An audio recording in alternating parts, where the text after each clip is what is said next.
Você se sente desconfortável quando você precisa pedir ajuda ou quando você recebe um presente, alguma coisa, você acha que você precisa devolver ou retribuir de alguma forma o mais rápido possível?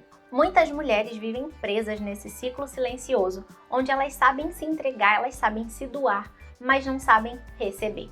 E por isso elas acabam se sentindo muitas vezes invisíveis. O meu nome é Juliana Magalhães e eu sou terapeuta especialista em feminilidade e é sobre isso que a gente vai conversar hoje. Porque se você ainda não aprendeu a receber, é porque você ainda não entendeu o seu valor como mulher.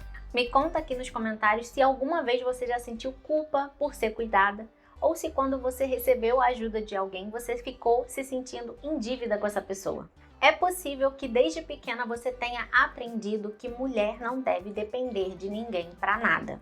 E que para mostrar o seu valor você precisa fazer, você precisa entregar. E é por isso que quando você recebe algo de alguém, o seu cérebro já entra em estado de alerta, te falando que você vai se tornar um peso para aquela pessoa, que você vai ficar em dívida e te trazendo essa culpa.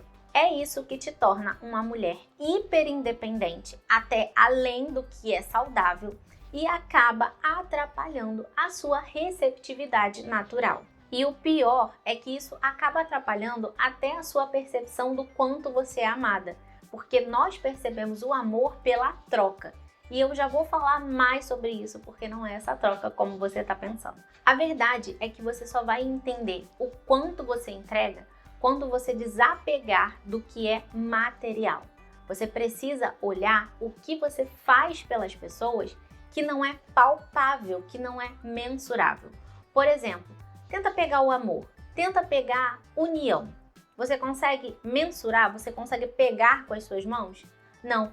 Mas justamente aquilo que a gente pode pegar se acaba. E as coisas que são eternas são as coisas que ficam, porque elas não são palpáveis. Por exemplo, o que fica depois que uma pessoa ela morre é a lembrança do que ela foi, do que ela representou. Porque até o que ela deixa de herança, se as pessoas que ficaram não souberem cuidar, por exemplo, uma casa, algo mais palpável, né? Porque hoje o dinheiro pelo menos você consegue guardar. Mas vamos pegar a casa, o literal, né? Porque hoje o dinheiro só significa um número no banco. Mas até a casa ela vai precisar de quê? De reforma. Ela vai precisar de reparo. Senão ela vai se acabar com o tempo. Então, o que fica daquela pessoa é muito mais do que isso. E para você começar a treinar o seu olhar para sair um pouco desse mundo material, você precisa justamente olhar mais para você. E como que você tem se colocado nesse mundo? O que você tem entregado para as outras pessoas?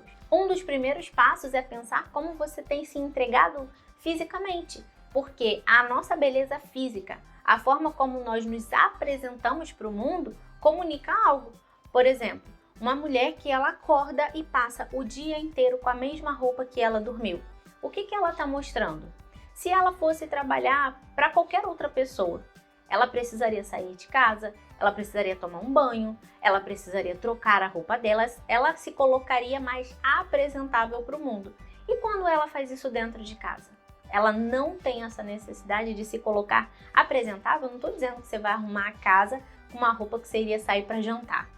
Mas será que tem esse mínimo de cuidado de se colocar apresentável todos os dias? Outra forma de te trazer mais clareza sobre essa questão de equilíbrio de troca é porque homens e mulheres entregam de formas diferentes. Você pode pensar num jogo de futebol, por exemplo. Se tiverem 2 goleiros, adianta? Alguém precisa fazer gol.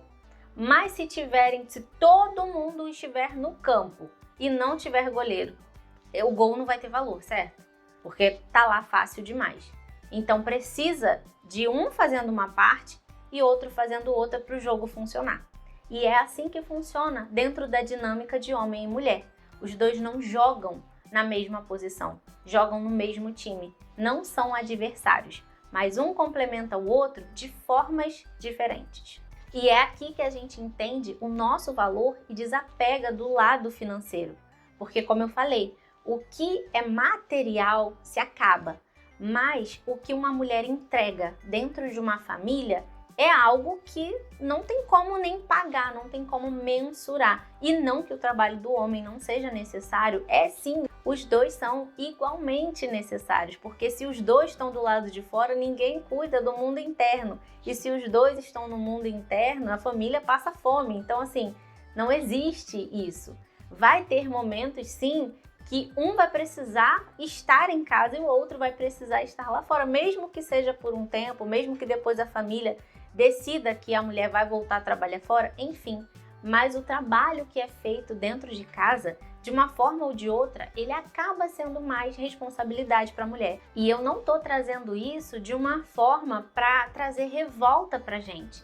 E sim, para a gente se dedicar a fazer algo que nós já temos uma inclinação natural. Por exemplo, qual é a porcentagem de homem que você conhece que coloca decoração dentro de casa?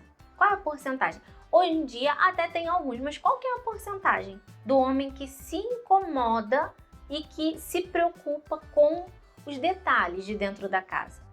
Outra coisa, qual que é o homem que você conhece que se preocupa com a lancheira do filho? Com as frutinhas cortadas, com o que vai levar? Sabe? São esses detalhes que nós temos uma percepção maior. Tem alguns homens que fazem isso? Pode ter, eu particularmente não conheço. Mas pode ser que tenham esses homens sim, mas a proporção é muito diferente. Então nós já temos essa inclinação a ser mais cuidadosas e essas tarefas são tão importantes quanto a produtividade que o homem mostra do lado de fora. Não existe um melhor do que o outro. E é por isso que você precisa refletir sobre o que você entrega. Porque existe sim um trabalho não remunerado que a gente faz e não só necessariamente dentro de casa. Existe também o trabalho de aconselhar de uma forma feminina, de edificar. Edificar é ajudar, é elevar o outro, conduzir o outro à virtude. Olha só essa responsabilidade, não existe um versículo da Bíblia que fala sobre o homem edificar, e sim a mulher, porque nós podemos desenvolver essa sabedoria. Não necessariamente nasceu mulher, nasceu sábia. Isso é algo que é desenvolvido, mas nós temos essa habilidade de conduzir o outro a ser mais sábio, a sussurrar no ouvido do outro conselhos, sugestões e não acompanhamento terapêutico, nem aconselhamento de mãe. Não, nós podemos sussurrar, direcionar de uma forma mais sutil, de uma forma mais feminina, aconselhar não só o marido, mas também os filhos, a educação dos filhos. Normalmente, as mulheres passam muito mais tempo com seus filhos, então a educação acaba sendo a maior parte dela. E qual que é o poder de educação dela? O que ela tem de valor para passar para essas crianças? Por isso, a gente precisa se desenvolver essas virtudes para ensinar os outros a ter. Porque a gente não consegue levar o outro aonde a gente nunca foi. E quando você olha para tudo isso aqui que eu mencionei, você começa a entender qual que é o seu valor. O que você representa na vida das pessoas que vai muito além do material. E aí você passa a não se sentir mais em dívida e sim entende que você está fazendo a sua parte no mundo. Assim você passa a não querer se justificar por estar recebendo ou querendo entregar na mesma moeda. Porque você entende que o que você entrega é algo eterno, é algo que vai ficar até mesmo para as próximas gerações. E é assim que você começa a desenvolver a arte da receptividade. Quando você entende o seu valor, você passa a receber sem culpa e apenas agradecer pelo que o outro está fazendo. Porque a gratidão é muito importante. Se você percebeu que precisa de ajuda para desenvolver isso de uma forma mais profunda, aqui na descrição tem o link dos meus infoprodutos, onde eu te ajudo de uma forma mais aprofundada, mais detalhada, e também tem a lista de espera para o meu acompanhamento individual. E para continuar te ajudando a desenvolver a sua autoestima de uma forma mais equilibrada e saudável, eu já fiz um vídeo falando sobre como ter uma autoestima inabalável. Eu não vou nem te dar tchau, porque eu já estou te esperando lá.